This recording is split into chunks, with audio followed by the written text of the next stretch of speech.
ദൈവനാമത്തിന് മഹത്വമുണ്ടാകട്ടെ. Hill Valley YouTube ചാനലിൻ്റെ വചനദീപം എന്ന പ്രോഗ്രാമിലേക്ക് എല്ലാവർക്കും സ്വാഗതം. ഇന്നത്തെ അല്പനിമിഷത്തെ ചിന്തയ്ക്ക് ആധാരമായി തിരഞ്ഞെടുത്തിരിക്കുന്ന വേദഭാഗം വിശുദ്ധ ലൂക്കോസ് എഴുതിയ സുവിശേഷം 15-ാം അധ്യായം 11 മുതലുള്ള വേദഭാഗമാണ്. ഈ ഭാഗം നമ്മൾ വളരെ പരിചിതമായ ഭാഗമാണ്. ഇളയ മകൻ തൻ്റെ അപ്പനിൽ നിന്ന് സ്വത്തെല്ലാം സമ്പാദിച്ച് ദുർമാർഗ ജീവിതത്തിലേക്ക് ജീവിക്കുന്ന ഒരു ഭാഗമാണ്. നമ്മൾ മുടിയനായ പുത്രൻ എന്നൊക്കെ വിളിക്കുന്ന ആ മകൻ്റെ ജീവിതാനുഭവത്തിൽ നിന്ന് ചില ചിന്തകൾ ഈ സമയം ചിന്തിക്കാം എന്ന് ഞാൻ ആഗ്രഹിക്കുന്നു. തൻ്റെ ജീവിതത്തിൽ തൻ്റെ പിതാവിൽ നിന്ന് ലഭ്യമാകേണ്ടുന്ന നന്മകളെല്ലാം സ്വീകരിച്ച് അവിടെ നിന്നും ദൂരദേശത്തേക്ക് യാത്രയാവുകയാണ്. അവൻ്റെ ജീവിതം കൂടുതൽ ദുരിതപൂർണമായി മാറുന്നു. കയ്യിലുണ്ടായിരുന്ന ധനമെല്ലാം നഷ്ടപ്പെട്ട്, സ്വത്തെല്ലാം നഷ്ടപ്പെട്ടു, നാനാവിധമാക്കി കളയുന്നു.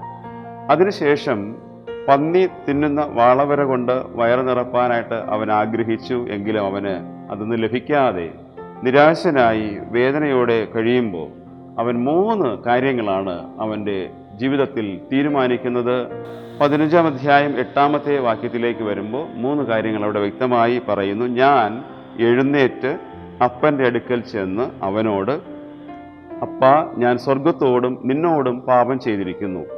ഇനി നിന്റെ മകൻ എന്ന പേരിന് ഞാൻ യോഗ്യനല്ല. നിന്റെ കൂലിക്കാരിൽ ഒരുത്തനെ പോലെ എന്നെ ആക്കണമേ എന്ന് പറയും എന്ന് പറഞ്ഞു. ഈ 3 തീരുമാനങ്ങളാണ് എടുത്തത്. പക്ഷേ ഈ തീരുമാനങ്ങൾ എടുത്ത് തൻ്റെ അപ്പൻ്റെ അടുക്കിലേക്ക് പോകുവാനായിട്ട് തീരുമാനിച്ചു. അവിടെ ചെന്ന് അപ്പൻ്റെ അടുക്കിലേക്ക് എത്തുന്നതിന് മുമ്പ് തന്നെ അപ്പൻ അവനെ കാണുകയാണ്. അവനെ കഴുത്ത് കെട്ടിപ്പിടിച്ച് അവനെ ചുംബിക്കുന്നു. അവൻ അപ്പനോട് തൻ്റെ തീരുമാനങ്ങളൊക്കെയും അറിയിക്കുവാനായിട്ട് ആഗ്രഹിക്കുന്നു. അവൻ ചിന്തിച്ചു വച്ചിരുന്ന 3 കാര്യങ്ങളിൽ 2 കാര്യം മാത്രമേ പറയുവാൻ അപ്പൻ അവനെ അനുവദിച്ചിട്ടുള്ളൂ എന്നാണ് വേദപുസ്തകം അവിടെ രേഖപ്പെടുത്തിയിരിക്കുന്നത്. ഒന്നാമതായിട്ട് അവൻ പറയുന്നു, അപ്പാ, ഞാൻ സ്വർഗത്തോടും നിന്നോടും പാപം ചെയ്തിരിക്കുന്നു. 2-ാമത്തെ കാര്യം, ഇനി നിന്റെ മകൻ എന്ന് വിളിക്കപ്പെടുവാൻ ഞാൻ യോഗ്യനല്ല എന്നാണ്. അവൻ തീരുമാനിച്ചു വെച്ചിരുന്ന 3-ാമത്തെ കാര്യം എന്നത്, നിന്റെ കൂലിക്കാരിൽ ഒരുത്തനെ പോലെ എന്നെ ആക്കണമേ എന്ന് പറയുമെന്നായിരുന്നു. പക്ഷേ 3-ാമത്തെ കാര്യം പറയുന്നതിന് മുമ്പ് ഞാൻ ചിന്തിക്കുന്നു, വളരെയധികം സ്നേഹിതനായ ഈ പിതാവ്, ഈ അപ്പൻ ആ മകൻ്റെ വായ പൊത്തിയിട്ടുണ്ടാകും, അത് പറയുവാൻ അനുവദിച്ചില്ല. വേദപുസ്തകം ലൂക്കോസിന്റെ സുവിശേഷത്തിൽ അത് രേഖപ്പെടുത്തിയിട്ടില്ല, അത് പറഞ്ഞതായിട്ട് രേഖപ്പെടുത്തിയിട്ടില്ല. പ്രിയമുള്ളവരെ, ദൈവത്തിൻ്റെ മക്കളാകുന്ന നമ്മൾ ഒരു സമ്പൂർണ്ണ സമർപ്പണത്തോടെ ദൈവസന്നിധിയിൽ വരുമ്പോൾ ദൈവത്തിൻ്റെ കരുതൽ എത്രമാത്രമുണ്ട് എന്നുള്ളത് നമുക്ക് മനസ്സിലാക്കുവാൻ കഴിയും.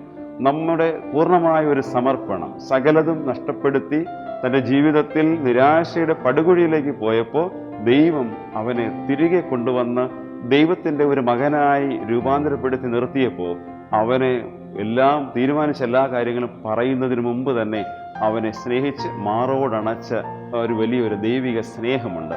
അത് നമുക്ക് ഈ നാളുകളിൽ നമ്മുടെ ജീവിതങ്ങളിൽ മനസ്സിലാക്കുവാൻ കഴിഞ്ഞാൽ പലപ്പോഴും ദൈവത്തിൻ്റെ സന്നിധിയിൽ നിന്ന് ദുർമാർഗത്തിലേക്ക്, തെറ്റുകളിലേക്ക് പോകുന്ന ഒരു വലിയൊരു സമൂഹമാണ് ഇന്ന് നമുക്ക് ചുറ്റുപാടുമുള്ളത്. പക്ഷേ അതിൻ്റെ മധ്യത്തിൽ ദൈവത്തിൻ്റെ സന്നിധിയിലേക്ക് മടങ്ങി വരുന്ന ഏതൊരു വ്യക്തിയെ സംബന്ധിച്ചിടത്തോളവും ആ കർത്താവ് നമ്മെ സ്വീകരിക്കും, 2 കരവും നീട്ടി നമ്മെ മാറോടണച്ച് നമ്മെ പരിപാലിക്കും. ഒരു മകന് വേണ്ടുന്നതായ എല്ലാവിധമായ പരിചരണങ്ങളും കൊടുത്ത് അവനെ അനുഗ്രഹിക്കുമെന്നുള്ളതിന് യാതൊരു സംശയമില്ല.